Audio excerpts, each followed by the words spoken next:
Assalamualaikum warahmatullahi wabarakatuh. Perkenalkan, nama saya Febri Adrianto dengan NIM 2150 3010 7111 046. Pada kesempatan kali ini saya akan melanjutkan pembahasan dan praktik mengenai penggunaan IBM SPSS. Saat ini saya akan membahas bab 4 mengenai uji reliabilitas dan validitas suatu konstruk atau konsep. Jadi biasanya indikator-indikator ini diamati dengan menggunakan kuesioner atau angket yang bertujuan untuk mengetahui pendapat responden tentang suatu hal, misal autonomi atau otonomi kerja, rutin atau rutinitas kerja. Nah, skala yang sering dipakai dalam penyusunan kuesioner ini adalah skala ordinal atau sering disebut skala Likert, yaitu skala yang berisi 5 tingkat preferensi jawaban. Yang pertama itu angka 1 artinya sangat tidak setuju, angka 2 tidak setuju, angka 3 ragu-ragu atau netral, angka 4 setuju, dan angka 5 itu sangat setuju. Baik, yang pertama kita akan membahas mengenai uji reliabilitas dulu. Jadi reliabilitas sebenarnya adalah alat untuk mengukur suatu kuesioner yang merupakan indikator dari variabel konstruk.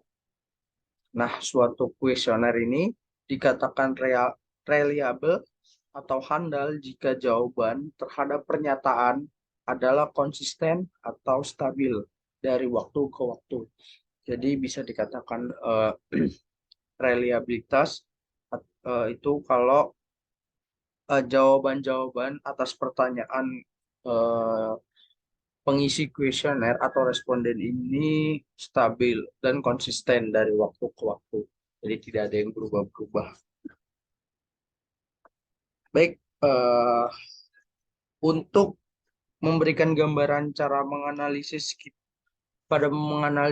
pada saat ini kita akan menggunakan data file job survey.saf dan konstruk yang akan diuji adalah konstruk autonomi, diukur dengan 4 indikator yaitu autonom 1 sampai autonom 4, dan rutin diukur dengan 4 indikator sama, rutin 1 sampai rutin 4.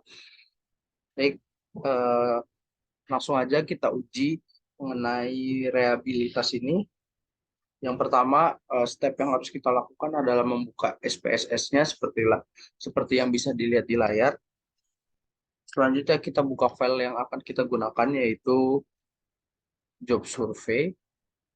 Pertama kita klik file, open, kita klik data,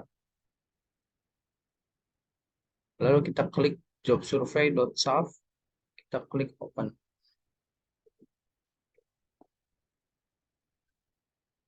Baik, ini data job survey-nya sudah terbuka. Maka langkah selanjutnya adalah kita klik analyze, lalu kita klik scale, lalu kita klik reliability analysis, klik. Nah, di sini kita masukkan semua indikator autonomnya dari 1 sampai 4. Dari 1 sampai 4 ini kita masukkan ke item. Nah, di sini modelnya juga jangan lupa diganti untuk menjadi alpha. Setelah itu kita klik statistik. Nah, di sini ada beberapa eh, yang perlu kita centang. Yang pertama itu di descriptive for-nya kita centang item, kita centang scale, kita centang scale if item delete. Di inter itemnya kita klik correlation. Setelah itu kita klik continue. Setelah kita klik continue, langsung kita klik OK. Nah, di sini akan keluar hasilnya. Bisa dilihat di layar kita. Di sini ada reliability statistik, item statistik, inter-item correlation matrix, item total statistik, scale statistik.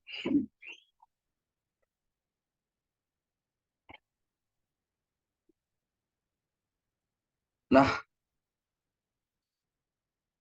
setelah itu kita lakukan hal yang sama untuk indikator rutinnya. Kalau ini kita menggunakan indikator autonomnya, selanjutnya kita gunakan indikator rutinnya. Caranya masih sama seperti yang tadi. Kita klik analyze, kita klik scale, reliability analysis. Nah, di sini itemnya kita ganti.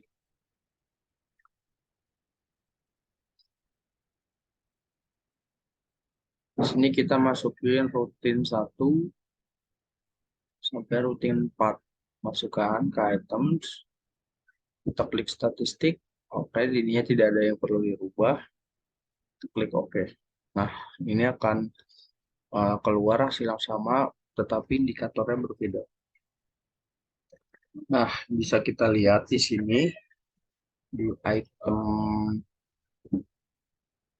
totalnya ini, kita bisa lihat construct routine juga menghasilkan nilai Kronzbach alpha 67,1. Nah, kalau tadi yang autonom tadi menghasilkan Kronzbach alpanya itu 67,7. Bisa dilihat di sini kalau yang routine yang autonom itu 77,3, yang rutin itu 67,1.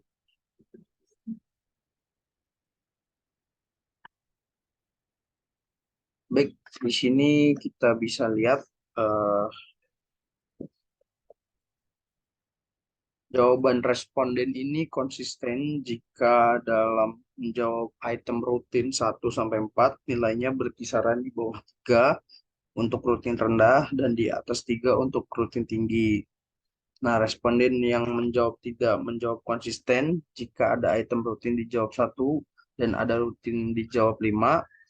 Nah, responden yang menjawab seperti ini yang tidak konsisten lebih baik kita buang agar mendapatkan Kronzbach alpha yang sama seperti yang tadi. Jadi biar Kronzbach alpha-nya itu sama, jawaban-jawaban yang tidak konsisten itu dibuang. Kalau tadi tuh autonomnya itu 73. Nah, rutinnya kan tadi 67,1. Agar rutinnya ini bisa menjadi 73 juga, maka jawaban-jawaban yang tidak konsisten di delete lalu kita ulangi caranya seperti tadi. Itu akan menghasilkan presentasi crossback apa yang sama. Baik, itu adalah cara uji reliabilitas data. Selanjutnya, kita lanjutkan dengan uji validitas. Nah, uji validitas ini digunakan untuk mengukur sah atau valid tidaknya suatu kuesioner. Nah, suatu kuesioner ini dikatakan valid jika pertanyaan pada kuesioner ini mampu mengungkapkan sesuatu yang akan diukur oleh kuesioner tersebut. Nah, misalnya kita ingin mengukur autonom seorang karyawan dan karyawan tersebut diberi 4 pertanyaan. Maka pertanyaan tersebut harus dapat secara tepat mengungkapkan tingkat autonomnya. Jadi validitas ingin mengukur apakah pertanyaan dalam kuesioner yang sudah kita buat betul-betul dapat mengukur apa yang hendak kita ukur. Nah, untuk mengukur validitas terdapat 3 cara. Yang pertama itu melakukan korelasi antar antar skor butir pertanyaan dengan total skor konstruk atau variabel. Nah, yang kedua dengan cara uji validitas dapat juga dilakukan dengan melakukan korelasi bivariat antara masing-masing skor indikator dengan total skor konstruk. Nah, untuk Cara yang kedua ini kita bisa menggunakan eh, aplikasi BM SPSS. Langsung saja kita masuk ke analisisnya. Yang pertama kita buka filenya sama jobsurvey.saf. Habis itu kita klik analisis, kita klik analyze. Habis itu kita klik correlate, correlate. Habis itu kita klik bivariate. Nah, selanjutnya kalau sudah keluar tampilan seperti ini, kita masukkan indikator autonomnya. Kita masukkan semua indikator autonomnya dari 1 sampai autonom yang tidak ada angkanya. Kita masukkan sampai tidak semuanya. Lalu kita klik correlation ininya menjadi persen. Lalu kita klik OK. Ini kita masukkan dulu correlation coefficientnya kita masukkan persen. Kita pakai to valid di checklist. Lalu kita checklist juga flag significant correlationnya. Lalu kita klik OK. Nah, di sini akan keluar correlationnya.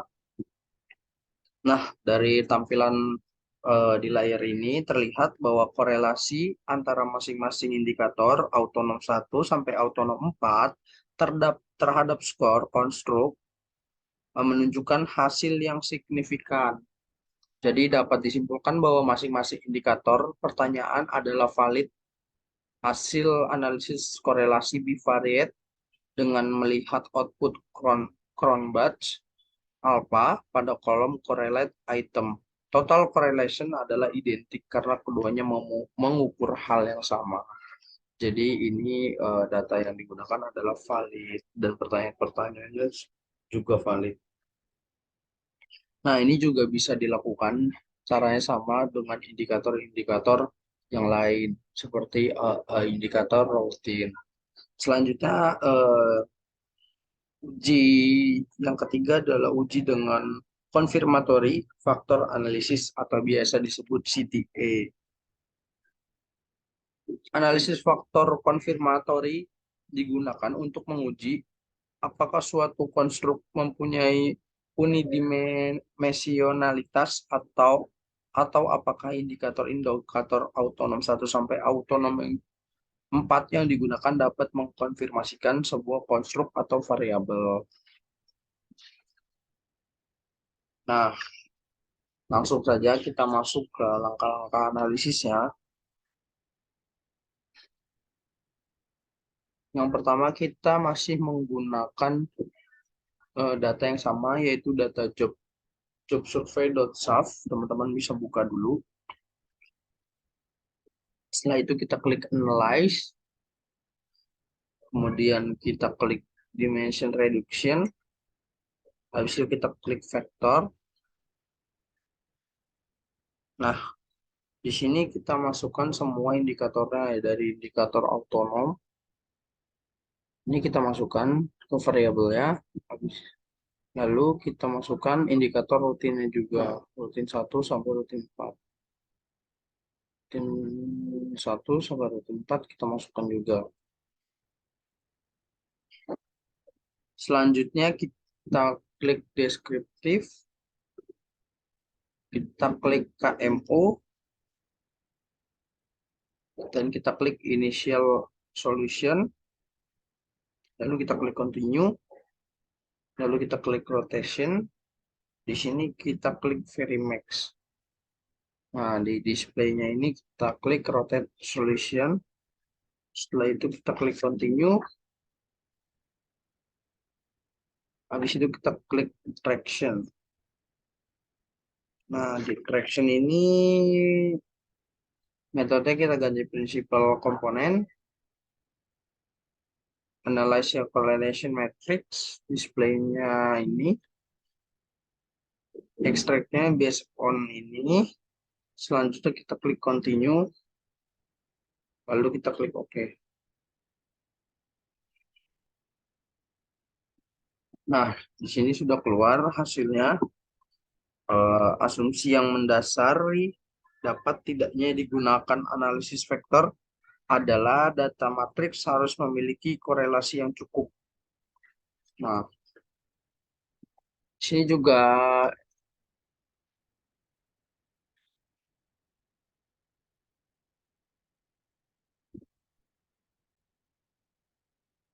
nah di komunalitasnya ini, eh maaf di sini maksudnya di total variance explain-nya ini SPSS telah akan mengelompokkan ke dalam 8 indikator, yaitu 4 autonom dan 4 rutin menjadi 2 faktor berdasarkan pada nilai eigenvalue kurang dari satu, yaitu faktor satu dengan eigenvalue 3240 dan faktor 2 dengan eigenvalue 1491.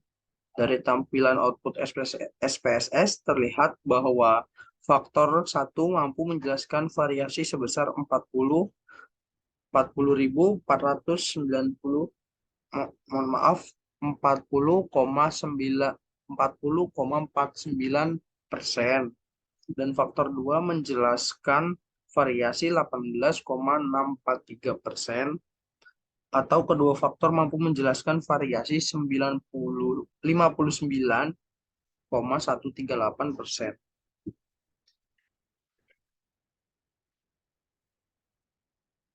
Nah, selanjutnya hasilnya bisa kita lihat di rotate component matrix. Hasil rotasi menunjukkan bahwa sekarang indikator autonom 1 sampai autonom 4 mengkelompokkan pada faktor 1 dan indikator rutin 1 sampai rutin 4 mengkelompokkan pada faktor 2. Jadi jelas dapat disimpulkan bahwa konstruk autonomi memiliki unidimensionalitas. Begitu juga dengan konstruk rutin.